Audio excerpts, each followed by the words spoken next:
Adalah sejumlah hal yang termasuk dalam data pribadi kita. Mulai dari nama lengkap kita, lalu nomor handphone, alamat lengkap, emergency contact yang menunjukkan bahwa orang tersebut merupakan kerabat dari kita, lalu kartu keluarga dan KTP baik nomornya maupun fotonya atau scan-nya. Nama ibu kandung ini biasa digunakan untuk keperluan perbankan, lalu foto selfie karena bisa digunakan untuk otorisasi, apalagi foto selfie sambil memegang identitas lain seperti KTP atau KK. Berikutnya adalah nomor rekening kita dan juga slip gaji. Nah, bayangkan jika salah satu atau beberapa data ini jatuh ke tangan orang lain yang memang berniat jahat. Mereka bisa mengajukan pinjaman online misalnya dengan data kita. Uang diambil entah oleh siapa, tapi kita yang datanya masuk yang harus membayar cicilannya. Atau misalnya kita, data ini digunakan untuk dilibatkan dalam aksi terorisme atau jual beli narkoba misalnya. Amit-amit jangan sampai terjadi. Tapi data pribadi yang bocor ke pihak ketiga bahkan diperjualbelikan adalah fakta. Apa dasarnya mengatakan bahwa kebocoran ini adalah fakta? Ini yang pertama, ini terjadi pekan lalu. Banyak pelanggaran data pribadi, Google akan didenda 153 miliar rupiah.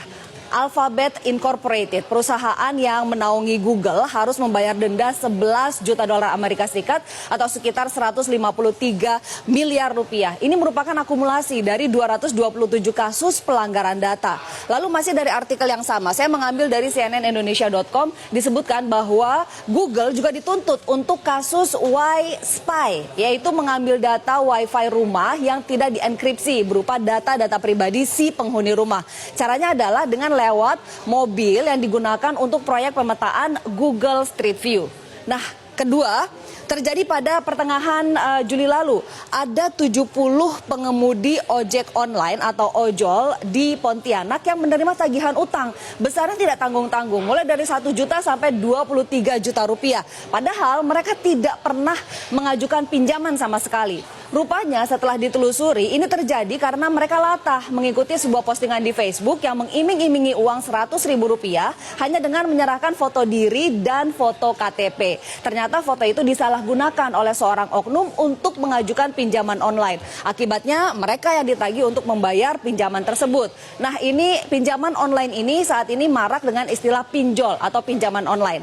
Nah, ketiga juga faktanya adalah ada pegiat keamanan siber yang dengan mudah membongkar aplikasi pinjol atau pinjaman online yang ternyata tidak menjaga kerahasiaan data pribadi penggunanya, sehingga pihak ketiga dengan mudah bisa melihat basis data pengguna aplikasi pinjaman online tersebut. Dan keempat tadi yang sudah disebutkan oleh Sumiang bahwa ada sebuah kelompok di Facebook namanya adalah Dream Market Official, tapi kemudian sudah berganti nama menjadi Jual Beli All Game dan sekarang diduga sudah berganti nama lagi. Ini adanya di Facebook dengan anggota lebih dari 71.000 orang. Isinya dari grup ini adalah kebanyakan jual beli data.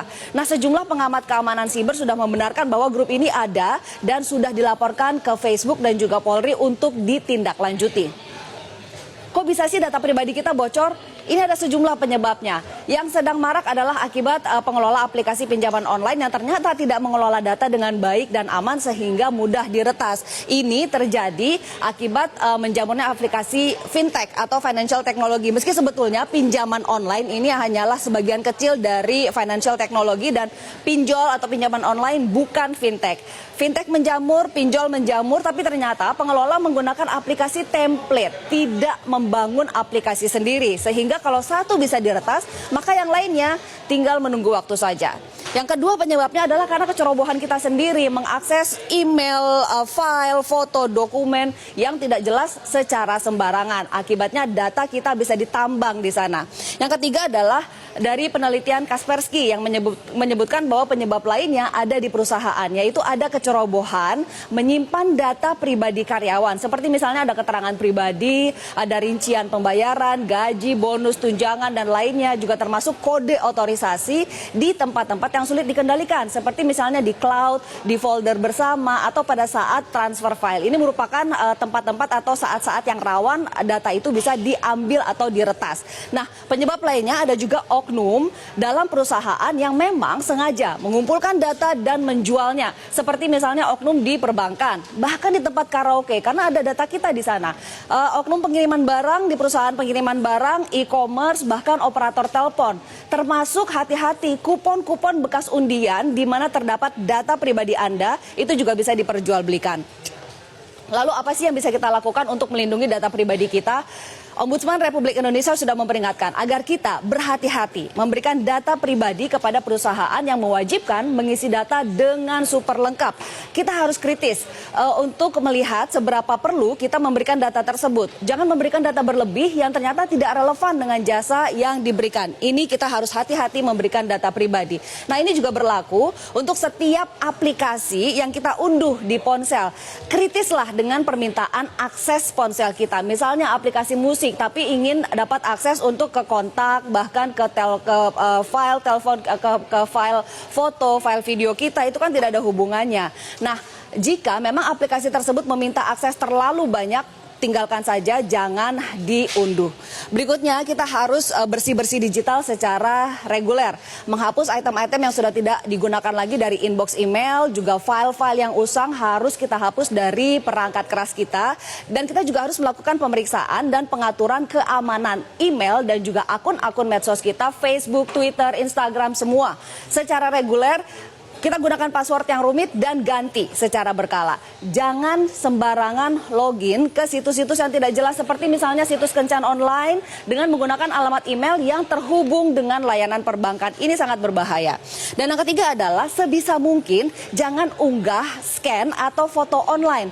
Foto selfie kita sekali lagi bisa digunakan untuk memberikan otorisasi. Apalagi foto selfie sambil memegang identitas lain seperti KTP. Demikian juga dengan kartu identitas, KTP, KK, dokumen penagihan, termasuk tiket perjalanan, jangan pernah diunggah ke online. Keren sih mengunggah tiket perjalanan ke sosial media, apalagi tiket ke luar negeri. Tapi hati-hati, ini juga berarti mengumumkan kepada media Anda tidak berada di rumah dan bisa menjadi undangan bagi pihak yang berniat jahat untuk datang ke rumah Anda saat Anda tidak ada di rumah.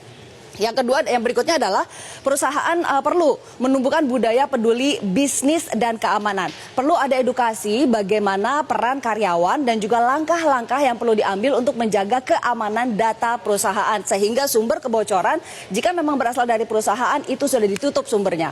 Berikutnya adalah negara harus hadir. Setidaknya ada 30 loh undang-undang yang menyinggung data pribadi. Pastinya tentu saja undang-undang perbankan, ada juga undang-undang ITE, ada undang-undang administrasi kependudukan dan pencatatan sipil, undang-undang telekomunikasi, keterbukaan informasi publik, dan sebagainya. Total ada sekitar 30. Kominfo juga tengah memprakarsai untuk dibuatnya undang-undang perlindungan data pribadi. Nah, sekarang tinggal bagaimana implementasi dari puluhan undang-undang yang sudah ada ini. Adakah aturan turunannya yang bisa menjadi petunjuk teknis atau juknis dan juga juklak aparat di lapangan? Ada enggak? Yang kedua, apakah aturan-aturan ini update dengan perkembangan teknologi saat ini? Lalu bagaimana dengan pinjaman online? Jika kita betul-betul membutuhkan, apa yang harus diperhatikan? Yang pertama, jika memang ingin menggunakan jasa pinjaman online, pastikan bahwa pinjaman online tersebut terdaftar di OJK. Karena tidak semua aplikasi pinjaman online terdaftar dan berada dalam pengawasan OJK. Jika Anda menemukan ada pinjaman online ilegal, Anda harus proaktif dan melaporkannya ke pihak keamanan dan juga OJK. Berikutnya harus teliti dengan syarat dan ketentuan yang ada dalam aplikasi. Biasanya memang lazim ditemui bahwa syarat dan ketentuan ini ditulis dengan font yang kecil dan kontennya banyak sekali. Dalam satu lembar itu banyak sekali yang harus dibaca. Tapi demi keamanan dan perlindungan diri, kita harus teliti membacanya. Tidak sedikit aplikasi yang bahkan mengiming-imingi bonus atau tambahan limit jika pengguna memberi akses ke berbagai data dan berbagai aplikasi yang ada di ponsel. Tujuannya apalagi kalau bukan menambang data pribadi kita dan yang ada di kontak kita. Berikutnya adalah waspada dengan permintaan akses data di ponsel. Karena tidak hanya untuk permintaan data, kita juga harus waspada untuk izin publikasi data. Penyerahan data ke pihak ketiga bisa jadi legal karena kita sudah memberikan izin untuk mempublikasikan data pribadi kita. Hati-hati. Dan pemirsa percayalah, tidak ada artinya berhati-hati, kritis, cermat, dan teliti di awal dibandingkan dengan menyesal kemudian karena data pribadi kita disalahgunakan untuk tindak kejahatan. Sumi, kembali ke Anda. Baik, terima kasih Ani Rami untuk pemaparannya.